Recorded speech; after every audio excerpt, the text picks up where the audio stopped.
But Morgoth himself, the Valar thrust through the door of night beyond the walls of the world, into the timeless void, and a guard is set forever on those walls, and Eärendil keeps watch upon the ramparts of the sky. Yet the lies that Melkor, the mighty and accursed, Morgoth Bauglir, the power of terror and of hate, sowed in the hearts of elves and men, are a seed that does not die and cannot be destroyed, and ever and anon it sprouts anew, and will bear dark fruit even unto the latest days. Hey everyone, Yoyston here, and I hope you all are doing well wherever you are in Middle-earth. Today we are looking at what became of Melkor or Morgoth after the events of the Silmarillion, and what would happen from his point of view pertaining to the events of future ages. According to some polls we did, you all would like to, at least most of you, would like to see more videos uploaded sporadically. So we are going to try this out for a while rather than our normal Sunday release schedule. And for really that to work, make sure you all subscribe, hit that bell button for notifications. That way you can see when I release throughout the week. Related articles and sources will be in the description and cards for this video. My friends, thank you all for joining me today. Let's begin our tale. At the end of the War of Wrath, Morgoth was chased to his innermost and deepest sanctum of Angband, his fortress in the north. Though he sued for peace and pardon at the end, the rest of the powers of the world would not even consider it. His legs were hewed from under him, his crown beaten to a collar, and he was once more bound by the chain Engainor. He would be brought to the uttermost west, likely for one last tribunal with the other Valar before his ultimate doom. He would be taken to the most western part of the world, the Walls of Night and the Door of Night. From there, he would be thrust out of Arda, into the void beyond. Now, this is where we have to put a few different pieces of lore together to really understand what would happen to Melkor after this. Beyond the Walls of Night, we know that there is some sort of space where Varda put her stars. The sickle of the Valar and others, the edge of which Eärendil guards against with Vingalot as the evening star, his Silmaril shining bright in the sky. We also have Eärien and Tilion, the Maiar bearing the sun and moon. They all hover near the edge of this space. Yet since Melkor would not be able to move to attack these things, at least mostly, we must assume that his new realm was even further beyond that, but not so close to the halls of Eru to invade or disturb them, at least as far as we know.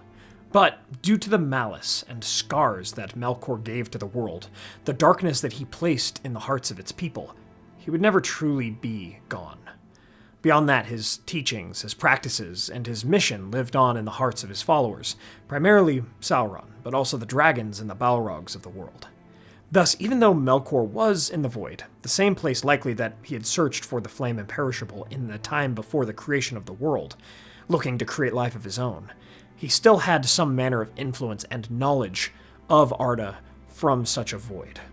Also, from the depictions of Dagor Daggerath we have, during this time, it seems he would be healing, readying himself and recovering to invade the world once again. Now this void, the abyss, is referenced a few times throughout Tolkien's works. Of course we have what I mentioned already with how Melkor explored it, but then we also have the abyss Gandalf references when he faces off against the Witch King, and even the indication that Sauron, or at least his spirit, ends up there after the destruction of the ring, possibly. Perhaps, if there are any evil creatures that also have spirits, it could be that they are sent there to dwell after they die. But Morgoth was far more metaphysical and symbolic in some ways than physical anymore. He was the tyrant in the night, the corrupter of all things that served Eru. He was the threat of void and nothingness. Thus, even as Sauron sacrificed human beings in Numenor, and claimed in the letters of Tolkien that he was Morgoth returned, Morgoth would indeed endure in Middle-earth in some way. Perhaps every wrong committed aligned him closer to his goal, the goal of returning to conquering Arda and destroying its beauties and protectors. Though he was gone, the essence of Morgoth remained. His was the scar upon Arda itself, and while the world and its woes persisted, he would always remain. It seems that, just as he had begun, a primordial force, one of the Ainur who contributed to the creation of all things, he kind of returned to one, because I do imagine that he still had that influence, at least spiritually or metaphysically. And while that evil, throughout the Second, Third Age, and beyond, would continue to persist in his closest servants, or in those who followed in his footsteps, they would all fall eventually. Smaug to Bard, Durin's Bane to Gandalf, Sauron to the End of the One Ring, and even if we were to throw him in, Saruman to Grima. Morgoth's works all came to ruin, just as ruin was what he had done to others throughout his life. Some, such as Sauron, came to join him in the Void, or at least somewhat, so it seems to me. Possibly Saruman also, as they were rejects of greater lands and halls of glory, cast out from the world of Arda and not welcome to the halls of Eru. But again, we even have indication that their spirits kind of also lingered, perhaps in Middle-earth, to some degree, but again, if we also say that they followed in the footsteps of Morgoth, they must have ended up here with him in this void. It seems that their essence, malice, and the previous scars given to the world allowed them some measure of manipulation in Middle-earth, particularly if there were cults dedicated to them. For what we know about the unfinished sequel to The Lord of the Rings, there might well have been.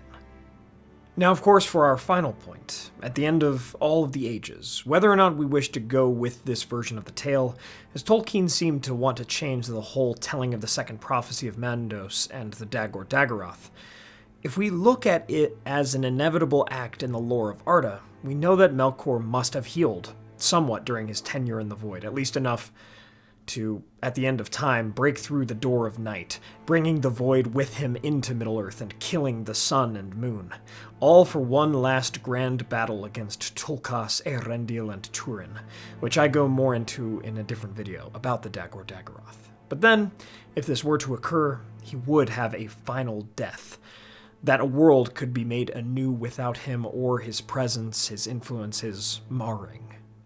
Yet the more likely end is that Melkor's pain upon the world would always be present, and thus Ea, the world that is, could never be free of him, not truly free of suffering.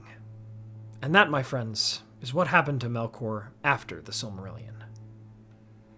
From this tale, we see that the fight against the darkness must be ever as consistent as the darkness is itself. Thank you all so much for watching. Let me know your thoughts on what happened to Melkor after the Silmarillion. It's really interesting that his presence, through the damage he had done to the world, made him nearly immortal, at least in many ways, beyond just being one of the Ainur. Please hit that like button and share this with a friend. If you'd like to support the channel, please consider getting some candles from our friends Mythologie Candles, or order some Wedded or United Cutlery, Lord of the Rings swords, statues, and other replicas from Castle Kon, who also does international shipping, and use the code WEST at checkout. And please check out our merch. It really helps out the channel. Join our memberships and Patreon for access to our Discord server and our monthly podcast. Thanks to our Valar Tier patrons and YouTube members, Ed Patterson, ComicNut64, Brian Hunley, Peter Sheppard, John Hume, Rhys Jenkins, Arthur Merlin, Theodore, Zoomi, Todesmorgen, and Joby Weasel. Thank you all so much for keeping the channel going. It really means a lot. Please subscribe to join the Men of the West, and I'll see you all again next time. My friends, thank you all so much for joining me on this adventure. Until the next one.